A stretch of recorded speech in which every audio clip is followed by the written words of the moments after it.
Welcome to the show, ladies and gentlemen. I got the mighty Martin van Staden in studio today. Welcome to the show, man. Thanks so much for your time. No, thanks for having me. Excited to be here. Only a pleasure, man. Obviously, it's the massive lightweight title fight coming up with Joe Cummins. Just the usual, man. Talk us through how everything's going, how you're feeling, how the camp's been. I know everyone always says it's been the best camp of my life. Yeah, how's things going, man? Yeah, things are good, you know. Trained right through December because I knew I was fighting Joe in March, so stayed very active in December. I had a bit of a holiday. Went to Cape Town a bit, went to Durban, but stayed active, made sure I kept my weight down, didn't get too messy. As soon as I got back here on the 7th of Jan, I was back in the gym training hard. Just stayed on the ground, and the camp's been amazing so far. Sat down with Richie, and we addressed some of the issues that I had with the day fight, and just make sure that those things don't happen again. So going into this fight, I'm very, very confident. We've covered all bases. Just need to step in there and lay hands on this guy. That's all I need to do, and make sure he doesn't stall positions. Feeling confident. I'm excited. How hard is it to I mean, obviously the fighter's lifestyle is one of constant sacrifice. How hard is it? You said you had to stay active through December knowing that there was a fight coming. How hard is it for you to do those kind of things? You know, like obviously it's like a family time. Everyone's eating and drinking and doing their thing. How hard is it to stay disciplined, like I guess mostly in that time? Yeah, you know, the sports is a lifestyle at the end of the day. And as I got older, I started realizing I used to blow up the extra 10 kilos. Like I would literally be 10 kilos heavier the following week after I competed. It was something ridiculous, you know, and that's not good for your body to yo-yo diet like that and blow up and blow down. And I've realized that I need to start taking better care of myself. And, you know, that's one of the reasons I'm 36 right now, and I'm the fittest I've been, I'm the strongest I've been, I'm the leanest I've been, I'm the lightest that I've been. And it's just because of discipline and not letting my body letting myself get too heavy in between camps. And then it's a quicker turnaround time as well. You know, I like to be active. I don't like to take long layoffs between fights. I like to stay very active. But yeah, it is pretty tough to watch everybody drink and eat, but it's a mental battle at the end of the day. So it makes the fight easy then. 100%. Is that advice perhaps that you would give to younger fighters looking to make MMA like a full-time career? Don't go camp to camp, live the lifestyle, keep your weight in check. Obviously there has to be some sort of layoff, like you relax, enjoy your time, but don't get too overboard. Like you say, you try and stay in check. You don't want to balloon after every fight and then have to bring it back. Is that advice you would give to somebody? Yeah, most definitely. You know, when I was younger, I could recover, I could go out partying and then compete in the next week, you know. So as I got older, I realized I can't do that anymore. Not that I enjoy partying anymore, like that's behind me, but just making sure that I stay healthy and fit. And advice to younger fighters is make sure that you stay on your recovery. I know it's tedious and it's a slip, but that's the things that I've done now to make sure that I stay in check, stay strong, and I stay fit. It's just make sure my recovery is on point, saunering 3-4 times a week, I'm ice bathing 3-4 times a week, seeing the chiro, seeing the physios, making sure that the machine is running properly and putting in the right stuff. You can't be throwing diesel into a Ferrari and think it's going to be, you know, driving 400 kilometers an hour. So there's small things, and that's stuff I've learned over the years, and I think younger fighters should do that. If they want to take the sport seriously, look at your health and put in the work. Even when you don't feel like training, just go do something. Don't take 3, 4, 5, 6 days off and sit on your backside and do nothing. Make sure you're in the gym at least once a day, sweating when you have time off. And make sure you're always sharpening your skills, because if you're not doing it, the next guy's doing it, and that's what makes them better. Absolutely, man. That's some solid advice for you youngsters, straight from the veteran's mouth to your ears. One of the things I wanted to talk to you about, obviously, I don't want to dwell too much in the past. You've got a second crack at the title. I know the title was eluding you as a welterweight. You were always so close and just couldn't quite get it, and then you got it, and then you lost it, and now you've got that chance again. The Dave Mazzani fight is, you know, I wanted to cover it close to the time with you, but I felt like it was such like a hot, contentious issue, and I'm sure you were going through some things mentally to kind of, you know, figure out what was happening. I know we spoke briefly. I was one of the guys advocating, saying that I felt like it was a bad decision. That Dave Mazzani won. Just talk us through your thoughts on that fight. Like, obviously it's done now, it's over, it's in the past, we're beyond it, but I think a lot of people want to know, like, exactly what your thoughts are on it. We don't have to go into long detail. And then what I want to ask you from there, why I want to ask you what your thoughts are, what has the road been like for the Punisher to get back into the mental space that you're ready to take on the title again? Yeah, look, my heart was broken when I got the decision, and I lost that decision. The next day already I was like, I'm not going to cry over spilt milk. The judges saw it a certain way. The powers that be there was the outcome, and I pulled up my socks and I was back in the gym that same week again. I felt I really won that fight. I watched it over and over and over again. It was a tough pill to swallow. It put me back at least 8 months. I had a UFC contract waiting for me, legit, and that got snatched away. And it was a learning curve for me because I thought I had all areas covered for the fight. I saw a lot of holes in my game with the wrestling with Dave and getting stuck on the cage. And I was like, well, there's a reason that happened, and we need to address that now to make sure that doesn't happen. Because who knows, I might have gone to the UFC and lost the same way and had a poor showing. But now I know, facing a guy like Dave and won but didn't win, that I'm right there and just need to keep pushing and keep going. 100%, man. There's a couple of questions, so I'm going to try and dissect them. Do you think it was one of those fights that, like, you can plan, prep, and do all of those things in the gym, but it's in terms of experience, the only way you can learn from those mistakes is by going through a fight like that? So, like, I mean, you would have drilled the wrestling, you would have done the things, but the only way you could gain the experience is actually to lose a fight like that. Yeah. Does that make sense? Yeah, 100%. I could have won it and then still looked at it. I could have looked at it differently as well. Sure. I could have gone, well, I did enough to win at school and moved on from it and then not worry about that. But now I've realized, hey, you spend too much time with your back against the cage. It's a control position, which he wasn't really doing anything. The ref should have stopped it numerous times and disengaged us because there was no action. Yeah, Mark Goddard would have separated. Yeah, definitely. So just to make sure that doesn't happen again, because I also can't leave it, the judges see it differently and it gets scored differently in different states and stuff like that. And I don't ever want that to happen again. I don't want to leave it to the judges and get stalled out like that. I come to fight and I want to make sure that when my back touches that cage, I'm off there before 10 seconds is up. Yeah, absolutely. It was one of those super weird ones. I know, and I think we spoke about it till we were blue in the face, but I mean, it doesn't change the result at the end of the day. The UFC contract was obviously the next one to talk about. So just talk us through that. What was happening there? Was kind of like win this fight and the contract's done. Yeah, look, I got a management company that's based in the UK, heavy duty fight management, and they're really pushing for me to get in there. They kind of said, listen, if you win this fight, UFC will be knocking and there will be an offer for you. Whether that happens, we'll have to wait and see, but these are the words that are coming out of them. Look, my dream's always been to go to the UFC. I still got 2 fights left on my contract with EFC. If I get a contract from the UFC, will EFC let me go? We'll just have to wait and see and have to sit with Graham and chat, and I'm sure we could come to some sort of agreement. I think I've given EFC enough of my career in a sense. I've been fighting since EFC 09 for them. If this opportunity comes, I'll sit down with Graham and Kara and we'll make the right decision. Iron it out, 100%. Does that put extra pressure on yourself now, knowing obviously you were so close with the Dave Mazzani fight, the offer was on the table, it was in discussion, and now it's like this is one of the things, like like not to refer to online criticism, because I think that's a devilish game to play, because it's yin and yang what you get.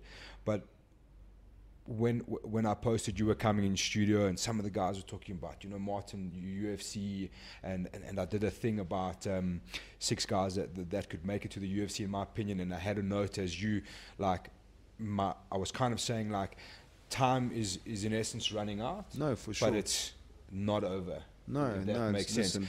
So a lot of the criticism coming through was like, Martin's too old. For the UFC, why would they sign a guy who's over 35? Which I don't agree with. I think you've only really like reached your prime in the move to lightweight, so your career's only really starting now in a sense. You know what I mean? Like what happened before is kind of irrelevant. You know what I mean? Like so if I'm the UFC, I'm looking at Africa and all the guys coming through, and I'm looking at Martin van Staden in the lightweight. You know what I mean? And the rest is irrelevant. So I don't think age is really a number. And I mean, you've said like it's probably the best you've ever felt, and I think it's the best you've ever looked.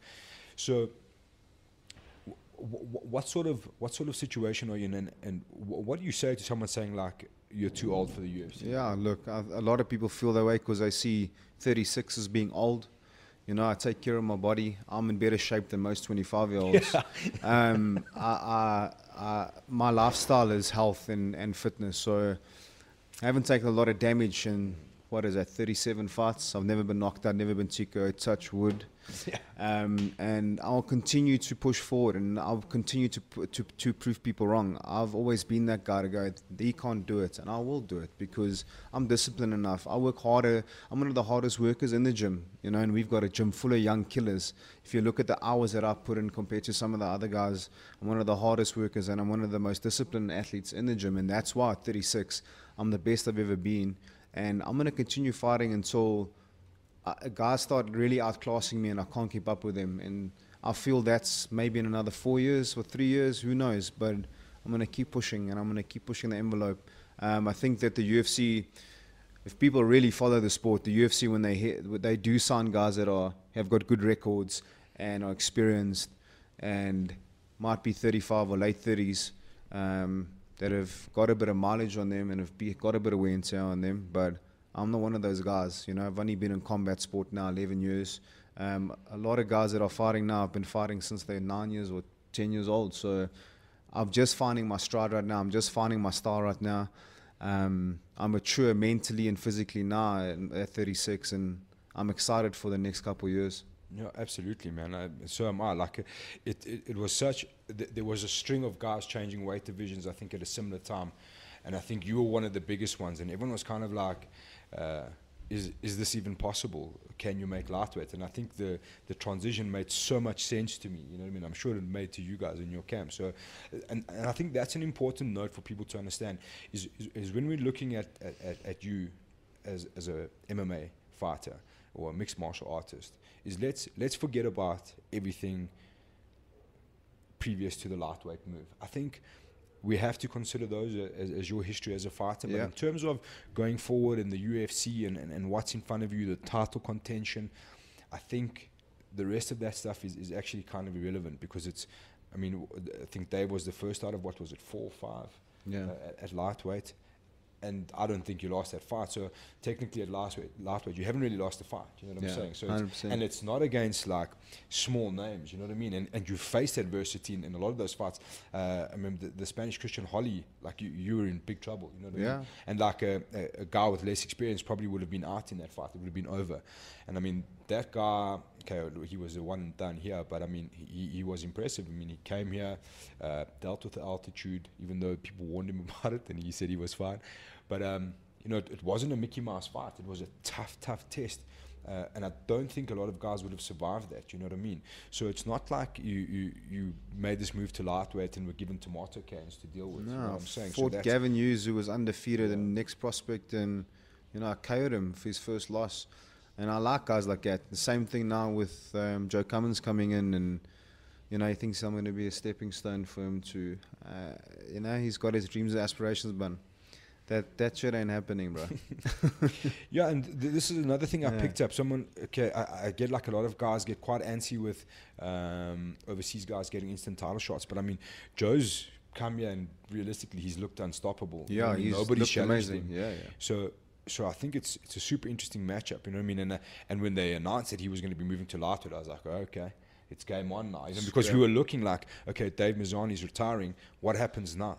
You know what I mean? Like, where's the next contender coming from? I'm grateful that he's here. He's dropped, and I've got somebody to fight and a good opponent. Joe's a experienced guy. He's been doing martial arts for a long time, and his record is only 6-1 or something in mixed martial arts. But he's a K1 or a Muay Thai champion, as far as I can understand. So he's experienced, and he knows his stuff. You can see he's an experienced guy.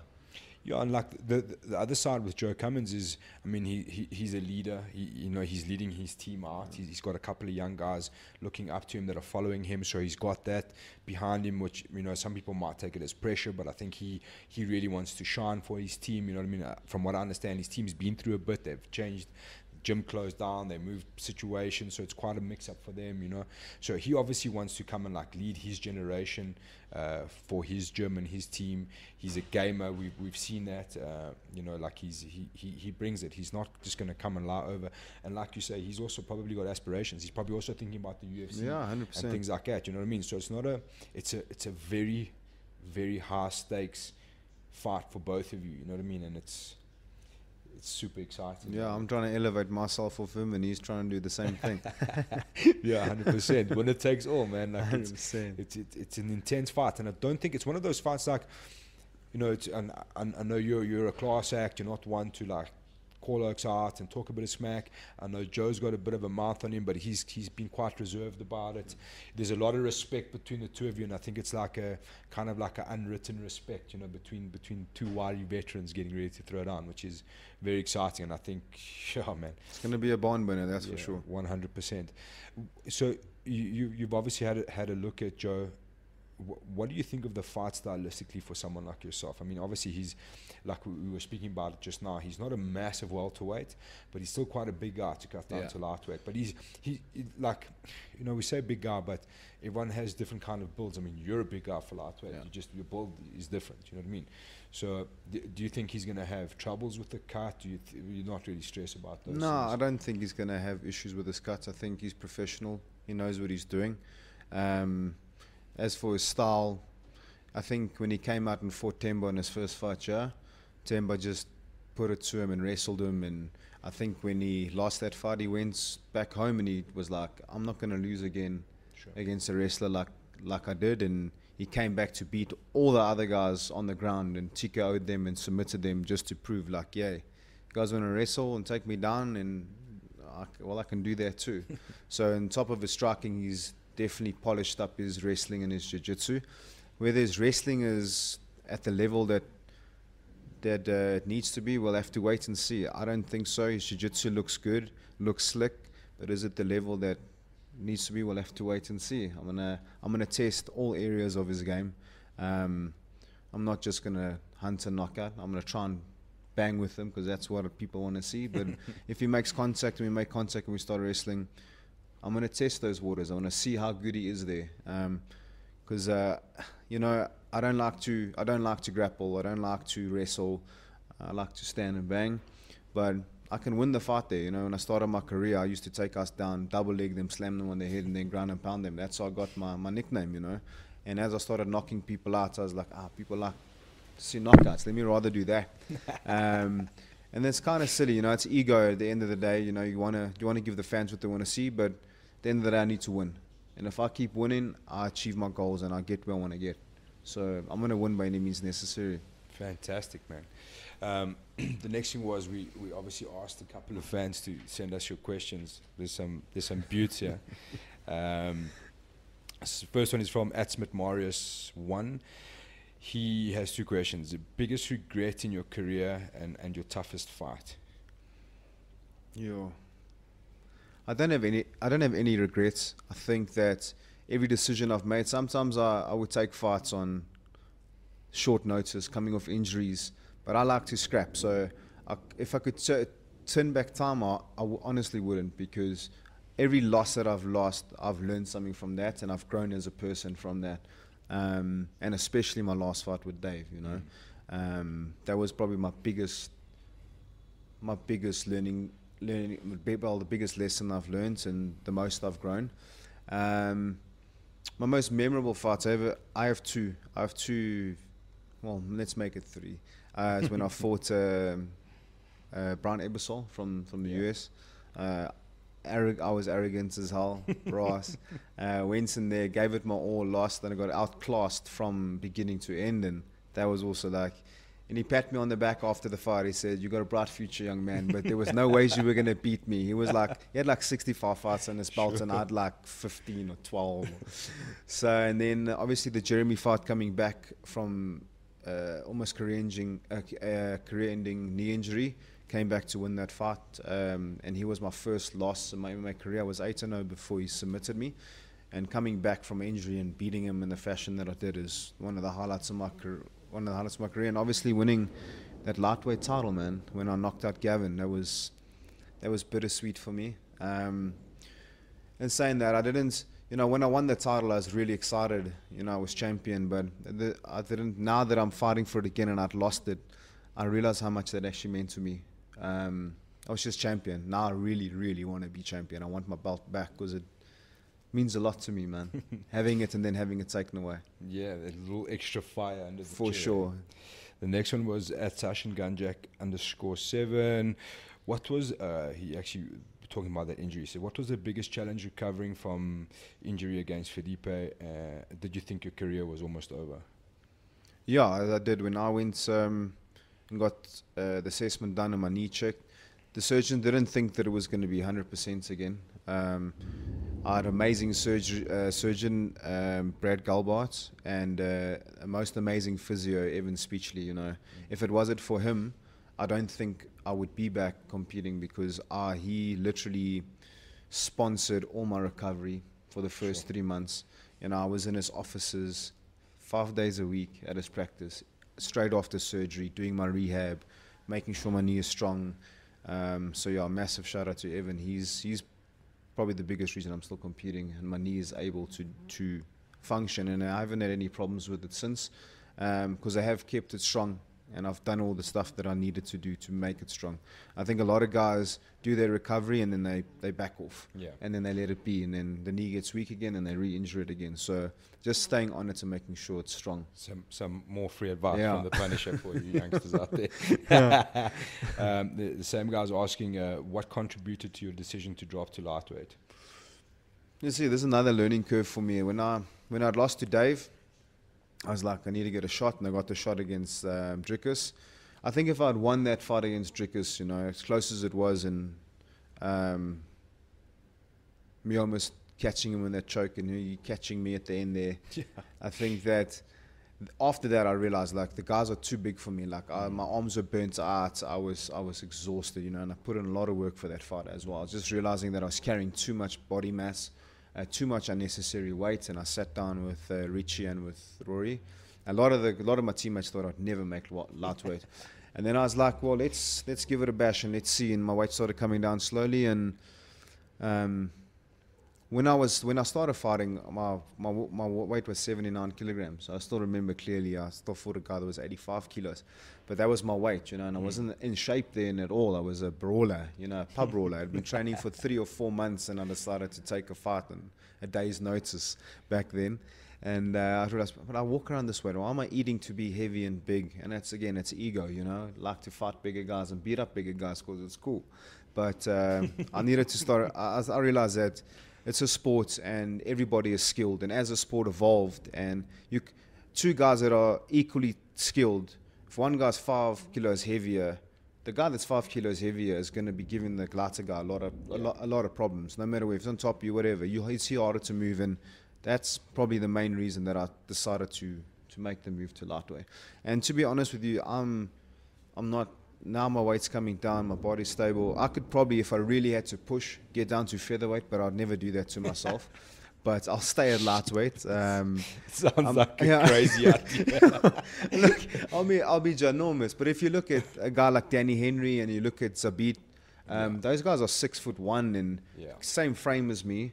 My bones are just heavy as hell. So for me to get down there, I'll probably look like a skeleton, but I'll stick at lightweight. Rory will actually have heart failure if I had to say that to him. You should do it as a joke when he's walking. You say, I'm dropping to featherweight. Yeah, after I win the title and say, listen, I'm going down to featherweights, I think everybody will be like, hey, slow your roll there, son. Yeah, that would be crazy. Because you fought at light heavyweight at a stage. Yeah. But I was fighting at light heavyweight, and I was fighting him. Back in the day, I was 86. The heaviest I've ever competed at was 88 kilograms. And I could get to 88 kilograms in 2 weeks if I really eat badly. And back then I was also doing a lot of weightlifting. Like I would lift weights 6 days a week. That was my regime. 6 days a week and an hour of MMA in the morning. An hour and a half with Kevin and then go lift weights. So I didn't know any better. So that's why I was carrying so much bulk on such a small frame. Yeah. So yeah, now I'm not doing a lot of lifting. I'm just doing more sport-specific stuff. Like all my conditioning and stuff is geared towards me being faster and stronger. Power to weight ratio stuff. I don't need to look like a bodybuilder. I need to be efficient at what I'm doing and make sure that when I get on top of guys, I'm strong enough to lock them down and hold them down. I don't need to look impressive, look beautiful. Just be skinny like a township dog and be able to do my job. Wiry. Yeah. Got to be wiry. 100%. Cool. There was another question which was we're still sticking to those Durban days. Which gym did you train at in Durban during the Suncoast 10 days? And what was the time? What was it like during those times? That was the wild, wild west, I would call it. Yeah, it was crazy. Larry Foster had, it was Fight, I think it was Fight Club. Yeah, Fight Club was the organization. Marquees on the beachfront at Suncoast Casino. Last minute fights, guys that are 20 kilos heavier sometimes, 15 kilos heavier. It was crazy, man. Those were the good old days. The dog days. Eh? Yeah, those were guys were semi-skilled, didn't really know what they were doing, and just get in there and throw down and fight. But that taught me a lot as well, you know. That's where my career started, and that's where I fell in love with the sport. And that's why I left my job and pursued this as a full-time career. You know, and I was only 25 when I started. You know, I was old, with no experience except fighting in the street, and so it looked like fun. Fantastic. The next one is an anonymous 2 questions. Okay. Why do they call you Record Ralph, and why do they call you Sophie? That's probably Chad. Yeah, so Record Ralph, the Richie kind of gave me that name, and Chaddy, just because my hands are a bit big for my body. If you ever watch Record Ralph, Thor's hammers. So yeah, that's how that nickname came about. And Sophie, we were actually traveling in Miami, and I'm a bit of an OCD guy. So I made sure that all the washing was done and the kitchen was always clean and the guys' shakers were always clean, and, you know, make sure the place was livable, because we were staying 4 guys in an apartment, which was chaotic, as you could imagine. So I was taking care of all the Sophie duties in the apartment. Fantastic and stuff. I still do that at home as well. Cool, man. Those were the questions. They were pretty cool. Thanks, guys. EFC 77, couple of days away, a week and a bit. What happens for you now? You said you got a bit of sparring left. Last day tomorrow, and then it's what happens from there? Yeah, so tomorrow, last day of sparring with the team, with the boys, with choose the opponents. Then basically deload starts, you know. So 10 days out. We started ramping things down a bit. Still go in and do 2 sessions a day, but I can sleep in and do my first session at 12, and then I'll do some extra stuff in the afternoons. Saunering, making sure my weight's coming down nicely, which is not a problem at this stage. Cool. I'm still eating like an ox, struggling to keep weight on at the moment. The nutritionist is feeding me more food. But yeah, just making sure I stay injury free. Shouldn't be getting injured now anyway. So like tomorrow, once tomorrow is done, smooth sailing, you know. And then it's just visualization, fight prep, fine tuning all the small things that we've been working on, and making sure that they're all sharp, you know. Fantastic. This is going to sound like a bit of a crazy question, but I mean, we're obviously taking this step as a sport into a new era with super sport. Oh, yeah. And the truth is, there probably will be a couple of casual fans that perhaps haven't ever seen you fight before. You know, guys that maybe have been watching the UFC by chance or whatever, click over to see EFC on Super Sport. Yeah. How would you describe your style, what they can expect from you if there's by some chance someone hasn't seen you fight before? Yeah, man, I bring it. Every time I step in there, I bring it, you know. I've got 19 knockouts on my record. I see myself as an entertaining fighter, a crowd pleaser. So, super aggressive, looking to finish a fight from the first bell. That's it. Fan friendly. Fan friendly, super aggressive, looking to finish. Yeah, man. That's the reality of what most fans really want to see. Is 100%. two guys going hammer and tongs at it and see who survives. So yeah, man. Geez, it's a massively exciting matchup. I think there's a group of fans, I would say, that are kind of sleeping on this fight, but it's not from your side. I think they don't see Joe Cummins as a legit contender, and I think that's a massive mistake to make. I think he's a gamer. He brings it. In terms of the outlay of the land for a lightweight title fight, it's as good as it gets, and I think it's going to be massively exciting. No, myself, and that's what excites me about this fight. Is I know Joe's going to bring it. I know he's going to put pressure on me. He's going to look to land on me. I know he's going to try to wrestle me. He's going to try and impose his will on me, and that's what I'm looking forward to break his will, to break his spirits, and impose my will on him. Fantastic. There was one other thing I wanted to just get through. Like we've spoken about your incentives. I mean, obviously the UFC stuff, getting your title back.